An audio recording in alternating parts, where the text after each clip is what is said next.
वहाँ 2 पंखों वाली परियां भी है। वो दोनों परियां हंसते हुए तितली से बातें कर रही है। बहुत समय पहले की बात है। एक तूफानी रात में सिमोलिया गांव के जंगल से घूंघट ओढ़े एक औरत निकल आती है। उसकी गोद में एक छोटा सा बच्चा था। उसे लेके एक लकड़हारा की घर के सामने पहुंचती है। फिर उस बच्ची को गोद से उनके आंगन में रखकर, चिंता मत करना, हम समय समय पर यहाँ तुमसे मिलने आएंगे, तुमसे बातें करेंगे और दूर से तुम्हारी ख्याल भी रखेंगे। और जब तुम बड़ी हो जाओगी, तुम्हारी सारी दिव्य शक्तियाँ जागृत हो जाएगी, तब हम तुम्हें वापस अपने परीलोक में ले जाएंगे।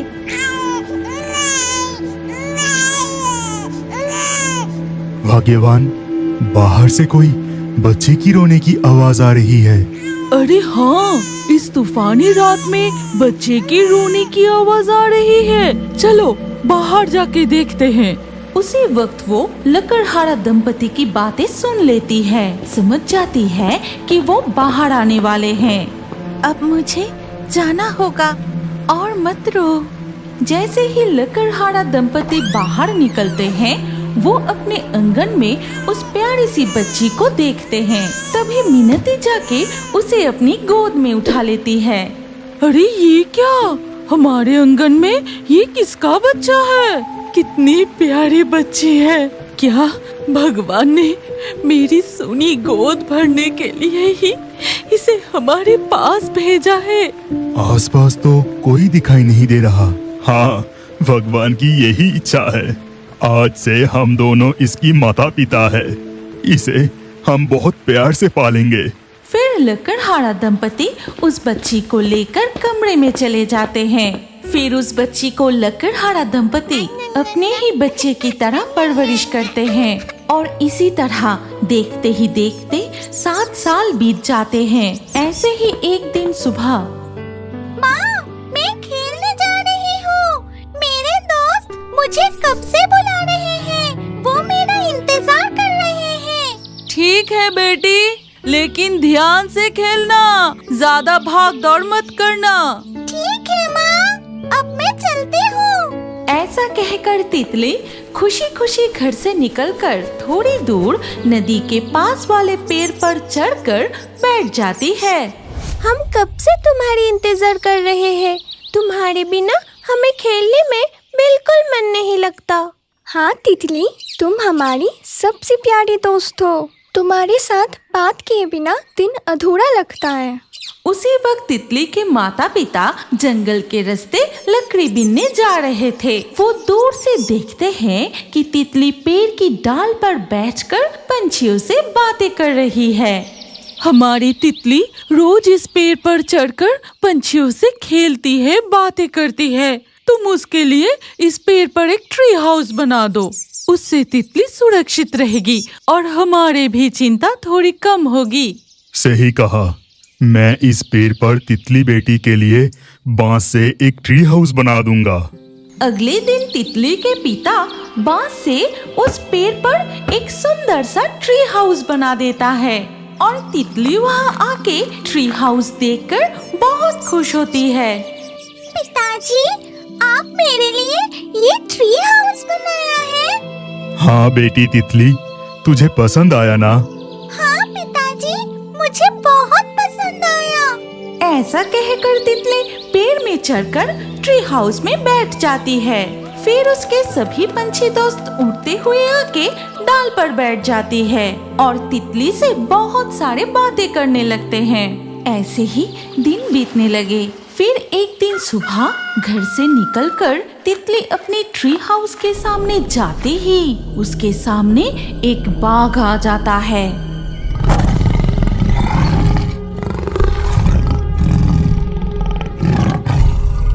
दोस्त बाघ, तुम इतनी जोर से दौड़ क्यों रहे हो?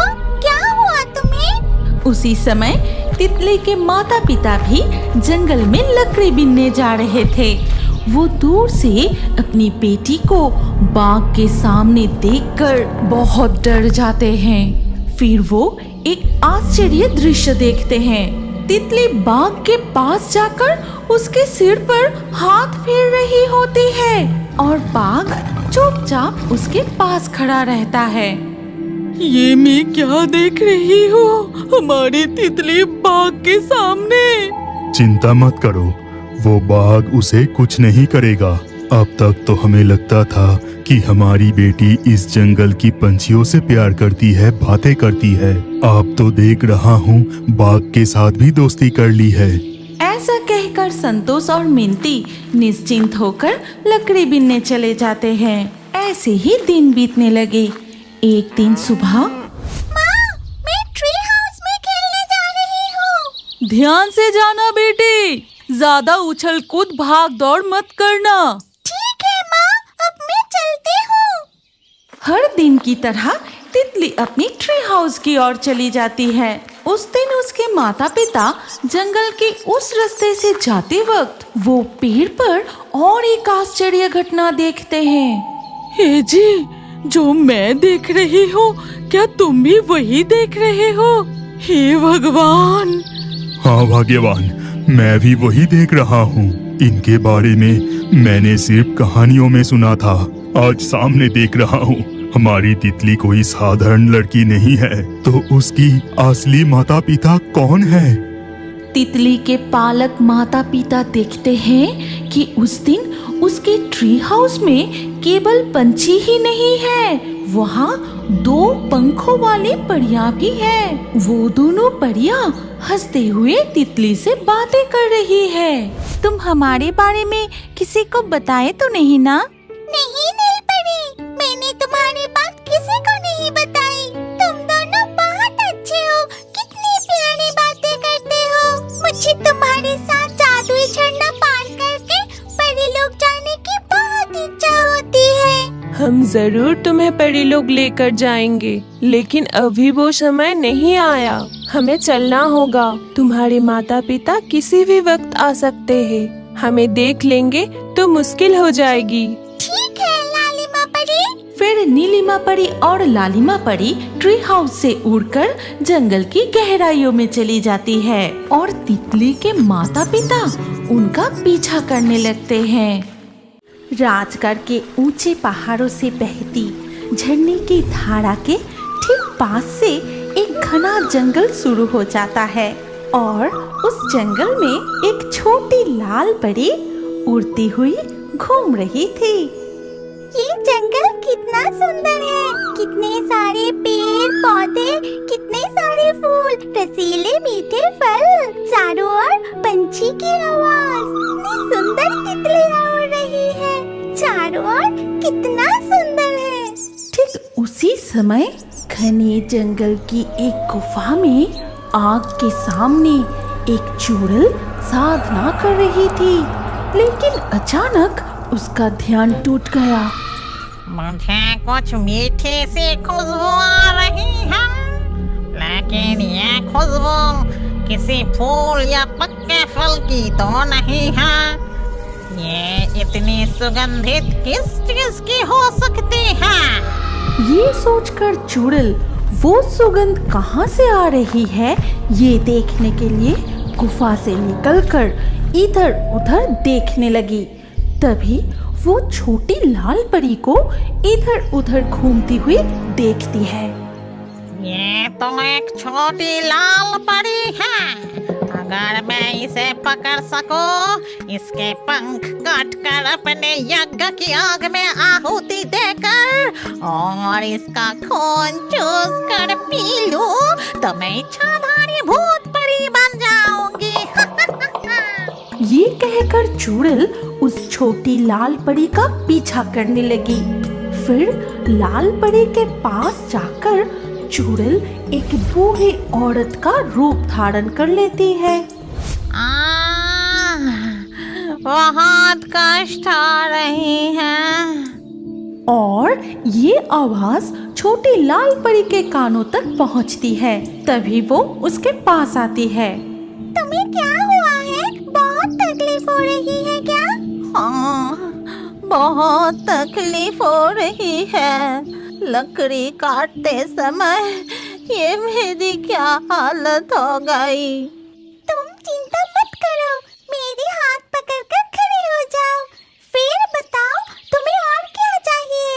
तभी वो बूढ़ी चुड़ैल छोटी लाल परी का पंख पकड़ लेती है और हंसते हुए अपना असली रूप धारण करती है।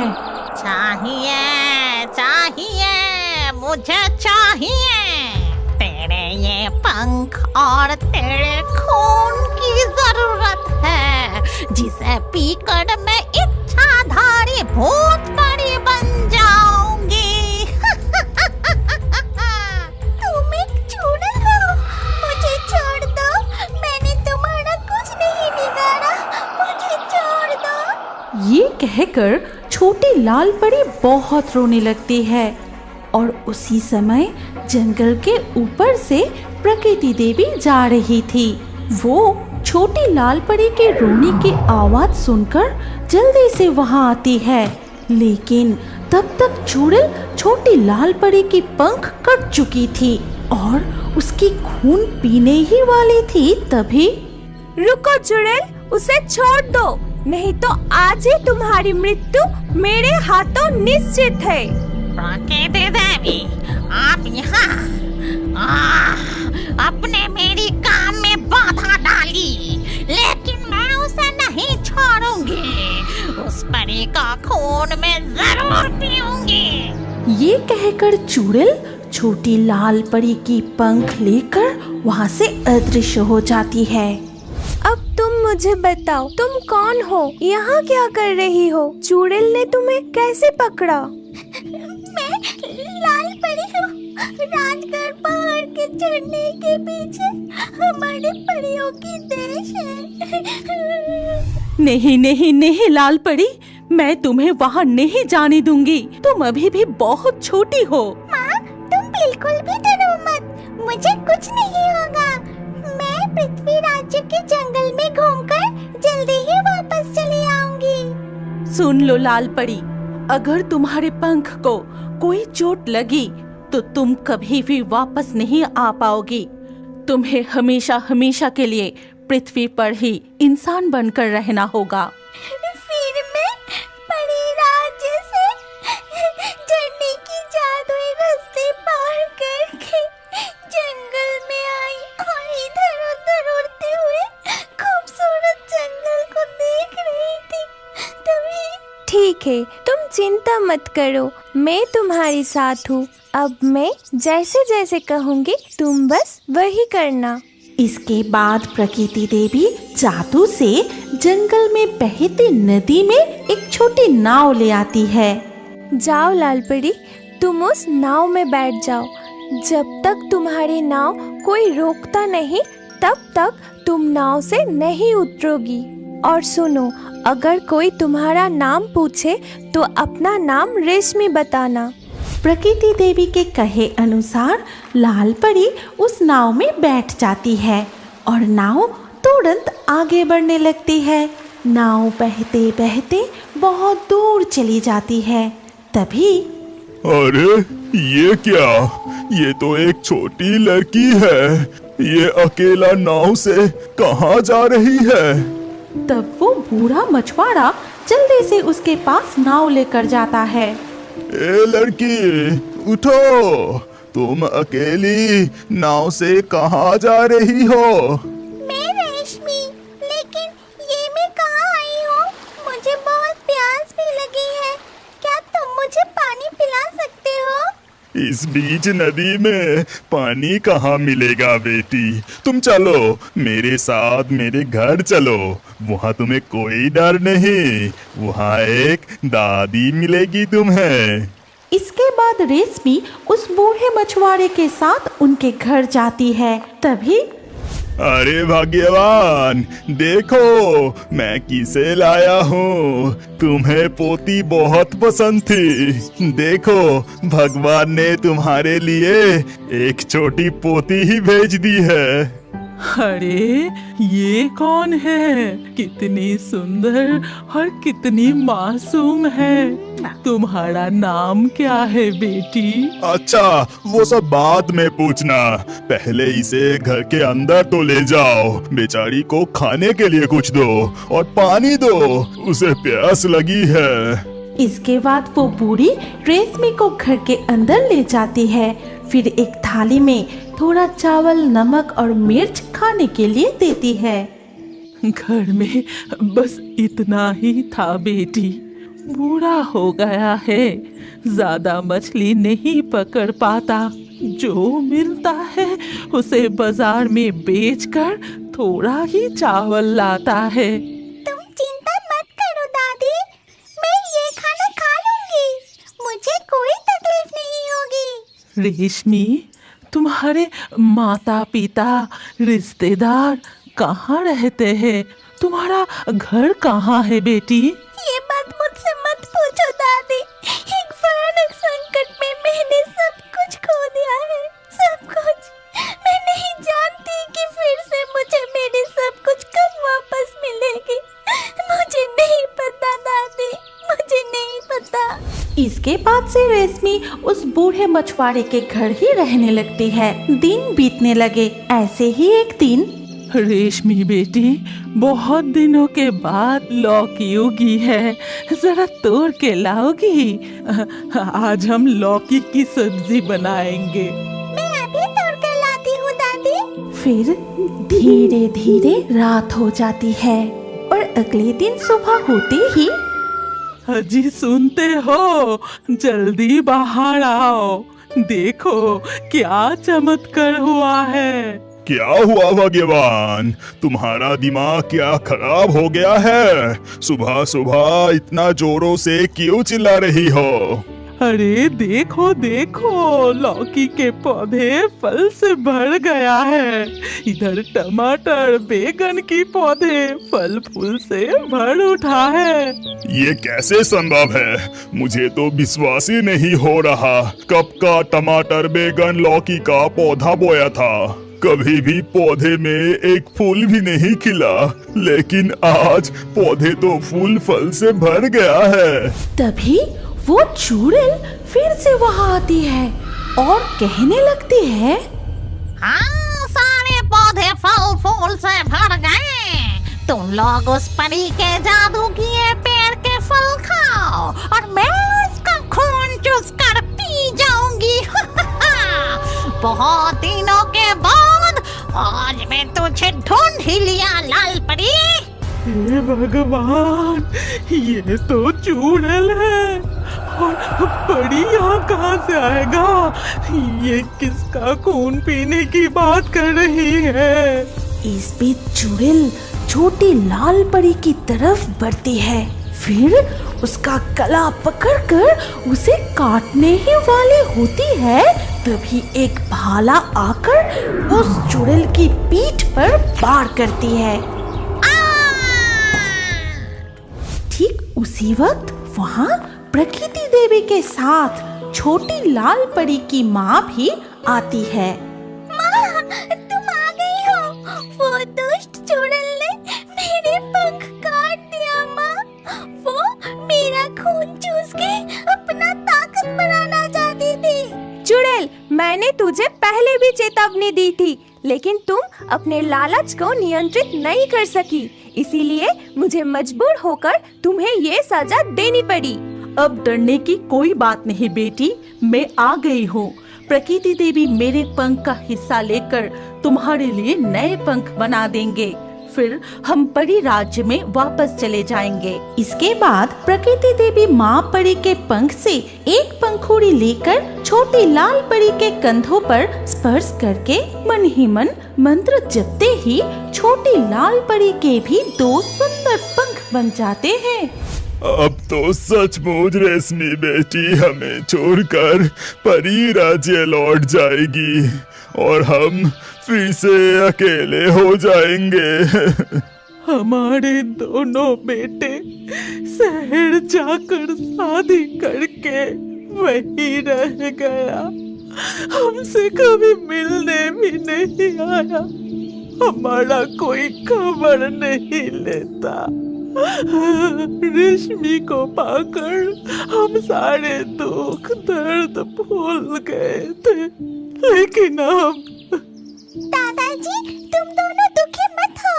मैं तुमसे मिलने के लिए कभी-कभी आ जाऊंगी, वादा करती हूँ। इसके बाद प्रकृति देवी वहाँ से अदृश्य हो जाती है और लाल परी अपनी माँ परी के साथ वहाँ से उड़कर झरने की जादुई रास्ते से फिर से परी राज्य में वापस चली जाती है। क्या अब बड़े होकर भी कार्टून देखना पसंद करते हैं? तो अपना नाम कमेंट करें और हमारे पिछले वीडियो से लाकी ड्रॉ में चुने गए नाम हैं सोना, अंकित, परी, शकुंतला, सोनम, पल्लवी, जकीर, दुर्गेश, विंद्र, लक्ष्मी, विशाल, सोनिया, सदनिया, राखी, दशरथ। जिन दर्शकों ने हमारे चैनल को सब्सक्राइब करके फिर कमेंट में अपना नाम लिखा, हमारे अगले वीडियो में उन्हीं के नाम चुने जाएंगे। इसीलिए रियोबर्ड्स हिंदी यूट्यूब चैनल को जरूर सब्सक्राइब करें और स्क्रीन पर आई हमारी अगली कहानी भी देखें। उसमें भी आपका नाम हो सकता है। अगर नाम नहीं आया तो अगले वीडियो में आपका नाम लिख दीजिए। सोच क्या रहे हैं? जल्दी से क्लिक करके देखिए।